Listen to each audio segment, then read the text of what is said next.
Did you ever stop to think that something as innocuous as a teacup could change the world?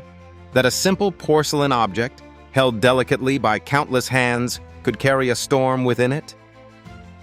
This is the story of how one teacup, small in size yet monumental in impact, contributed to one of the most pivotal revolutions in history. A story that demonstrates how even the tiniest of things can carry the weight of empires and civilizations.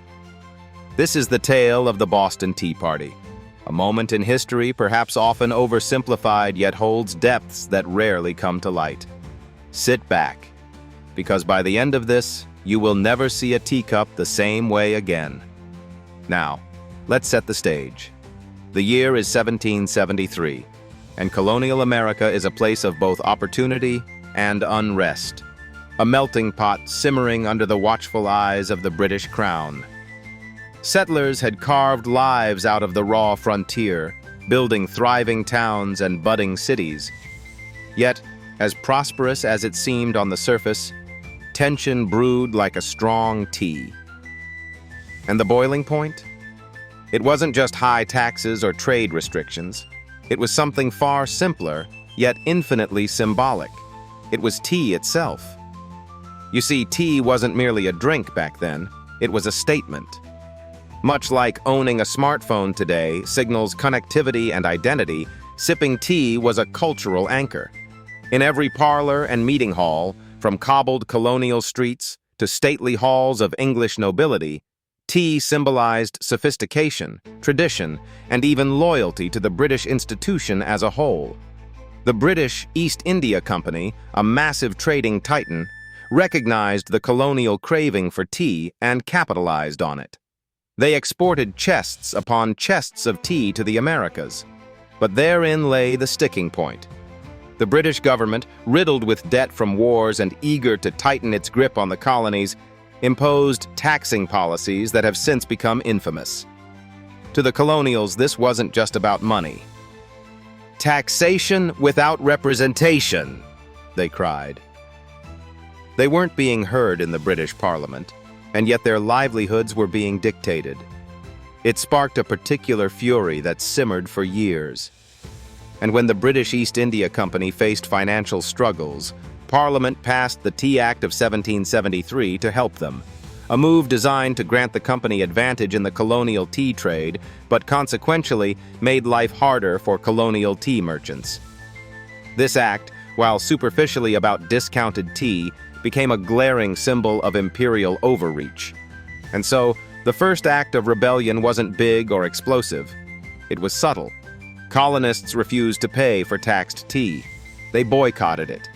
They sought alternative avenues for tea, smuggling in Dutch supplies whenever possible, avoiding British ties.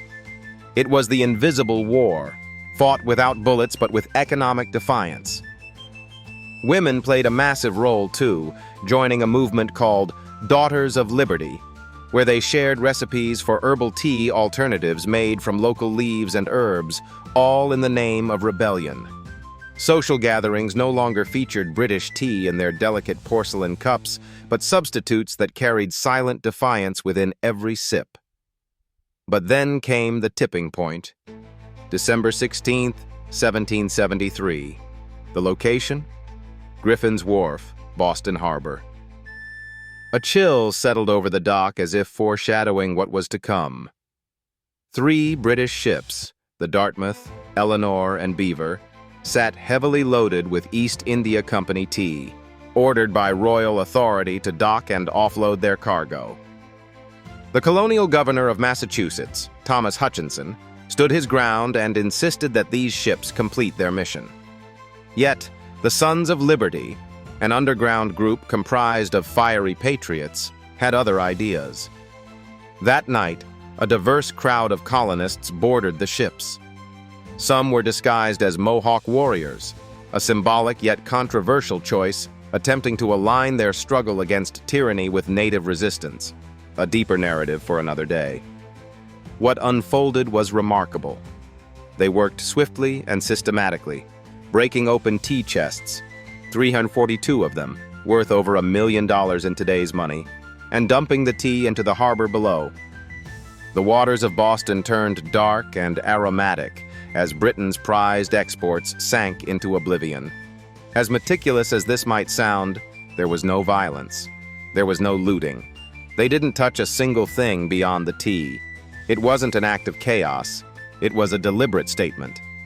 The Sons of Liberty meant to tell the British Crown that their rule was no longer tenable if based on exploitation and dismissal.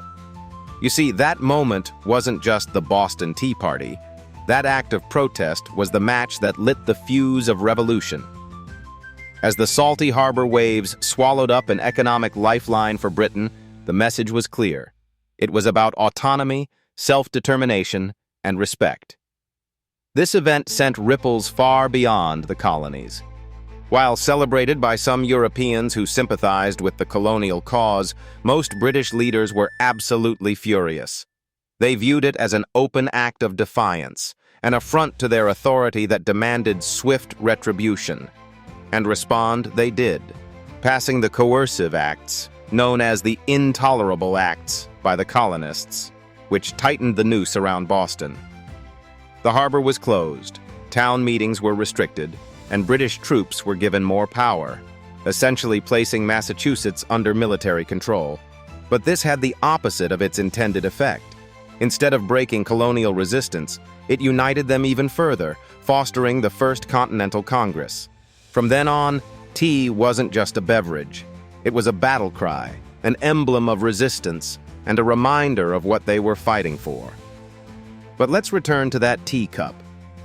There are preserved pieces of fine china today, once used by colonial tea drinkers, that sit in museums as silent testaments. These tiny artifacts carry whispers of larger-than-life decisions. Could the colonists, sipping smuggled tea substitutes from those cups, have imagined the magnitude of what was about to unfold? How their revolt would not only birth a nation, but redesign the world map entirely? Tea is still enjoyed across the planet today, a reminder of how cultures intertwine over the simplest rituals. Yet, when we sip that soothing beverage, we might think less about how it binds or refreshes us, and more about the storm it carried centuries ago. Small things, an object, a refusal, a teacup, can spark unthinkable change. So the next time you cradle your warm cup and watch the steam swirl upwards, consider this. Maybe some revolutions don't start with guns or declarations. Sometimes they begin softly, simply, with the act of turning a teacup upside down.